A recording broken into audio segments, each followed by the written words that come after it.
In his first few weeks in the White House, Donald Trump shook up the trade world, slapping a hefty 25% tariff on imports from Mexico and Canada. This move could have serious consequences for American car makers and buyers. The car industry is a web of cross-border connections. Parts travel between Mexico, Canada, and the U.S. multiple times before becoming a finished car. Trump's tariffs are designed to curb trade deficits and illegal immigration. Car prices are likely to skyrocket, with an average $2,700 hike potentially wiping out profits for companies like Ford, GM, and Stellantis. It's not just American brands taking the hit. Foreign companies like Volkswagen and Nissan also rely on Mexico for production.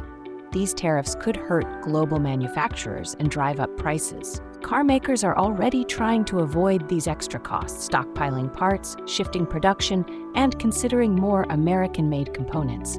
The industry could face a major shakeup. If these tariffs persist, car prices could soar, hurting both buyers and the industry itself.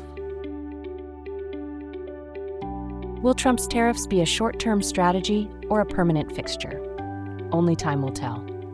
Stay tuned for more updates on how these trade moves are shaping the future. If you found this video interesting, don't forget to like, subscribe, and share for more insights on global finance and trade.